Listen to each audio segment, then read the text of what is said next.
welcome to my channel. It's Rebecca, also known as 4Kids at 147, and I'm bringing you my week 13 of my project life for 2018. And for this, I'm actually going to go right back to using the May Citrus Twist kit. Now, this was the first kit I ever got. I have used quite a fair amount of it, but I did feel as though it was getting close to being the time for it to retire. So I decided to pull it out and try and get another spread out of it before I call it a day. And I actually used quite a few sort of layers of papers for this one. So the colours were quite bright, which did go with the fact that I have part of a programme from an event that my daughter went to. She didn't have any photos, but she did bring home the programme for me.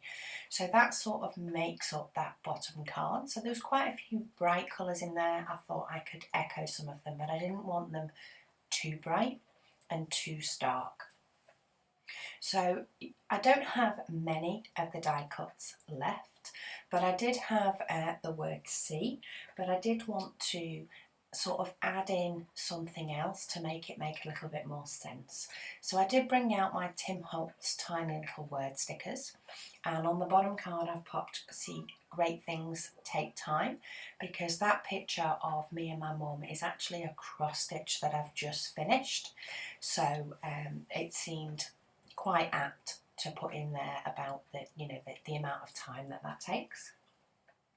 I was a bit limited on journaling cards for this one as well, but I like, making things work that I don't automatically go to.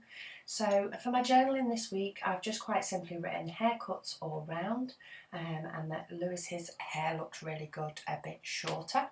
It's not very often I get pictures of my son, but I do pop them in when I can. Then it's about my niece in Australia, saying that Australia got a little bit of rain, which is probably about time because we get loads of it. My daughter took a picture of her room at uni where she tidied up a bit, and the fact that I finished the cross stitch. And I also did comment on there with this picture that I hit 1,000 subscribers. So I wanted to say a big thank you to everybody that has subscribed. It is great to hit that sort of marker, and does mean that what it is that I'm doing is worth it, and the time and effort that it does take to put into it. So a big thank you to all of you that have subscribed. It is nice to see the numbers go up, and it does put a smile on my face, and drags me to do voiceovers, which is probably the worst part of it. The scrapping is good, I even don't mind the editing, but the voiceovers can sometimes take a bit of spurring on to do. But anyway, back to the layout. I did actually decide to stitch on this layout. So as I had laid up a few different pieces of paper, I did decide to stitch those down and had a couple of little elements tucked underneath. So I got those done on my sewing machine, and then I'm going to come back and sort of add in my photos and the other bits that I have.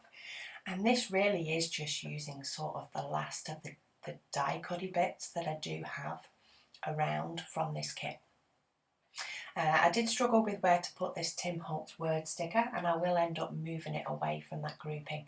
I was either hiding the stitching or it just didn't seem to layer right, so I did end up moving that down. And then I'm just going to try and use up a couple more of these puffy stickers, because I do love puffy stickers. For this first kit, I probably hoarded them a little bit too much and didn't use them on layouts as much as maybe I could have done. But I do manage to get a couple more on here, and then I'm sure when you watch my sort of kit stash video where I break it up, I'll let you know sort of what I've got left and if I'm going to use them and why. So this layout pretty much came together really quickly. I did try and keep it simple. I only had a few sort of embellishments left, so I did just add in a scattering of the likes of those puffy stars and hearts. But I must admit, I did forget to get anything out of my craft stash challenge. How bad, considering I was scrapbooking sort of a series of things and I remembered for every other layout. I've got no idea why I forgot for this one. But I did. I need to stop, you know, I can't go back and beat myself up over it. I'm just going to deal with the fact that I forgot and move on to the next layout and remember that time. But I'm going to pop this little tab then that says "Oh so lovely," and that will sort of finish up that spread. So I'll show you a close-up now and of course some pictures. But if you've liked what you've seen, please hit the like button, and if you want to see more, please hit subscribe. Thanks for watching, and I'll speak to you all again soon.